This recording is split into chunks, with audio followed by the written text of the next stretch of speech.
नमस्कार दोस्तों, स्वागत है आपका हमारे यूट्यूब चैनल। पुराने समय में राजा को रानी के साथ दासी भी दी जाती थी। असल में उनका क्या काम था? भारत समेत विश्व में जितने भी राजा महाराजा हुए हैं, उन्हें साम्राज्य में बड़ी संख्या में दासियों का होना एक सामान्य बात होती है।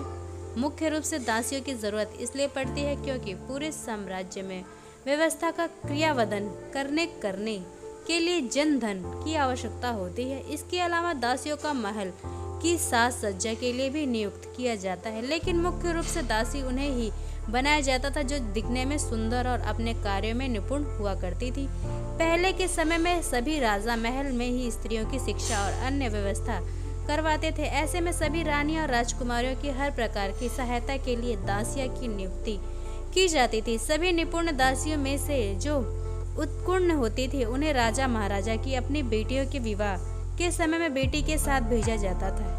एक प्रकार से कहा जाता है कि इस दहेज में दे दिया जाता था। मुख्य समय से इनका उद्देश्य ससुराल में अपनी बेटियों की सहायता करने के लिए भेजा जाता था। इसके अलावा भी कई जैसे कि रण परिवार से रचे जाने वाले पर्ण यंत्रों के लिए भी उनको भेजा जाता था।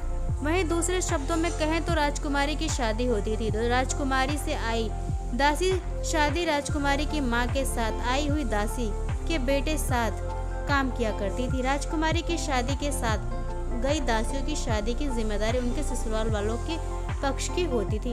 इतना ही नहीं, इस व्यवस्था में दास और दासियां के भरण पोषण के अलावा उनके बेटे और बेटियों की शादी अपने बेटियों के साथ ही करवाना परिवारों की जिम्मेदारी होती थी। वैसे मूल दास परिवारों की तुलना अंग्रेजी गुलामी से नहीं की जा सकती, क्योंकि इसके पूरे परिवार का भरण पोषण, रहन व्यवस्था, शादी व्यवस्था और अन्य पूरा खर्चा अच्छे से उठाना राज परिवारों की पूरी जिम्मेदारी हुआ करती थी। लेकिन समय के साथ ही कई भी खराबी और शोषण भी किए जाते थे।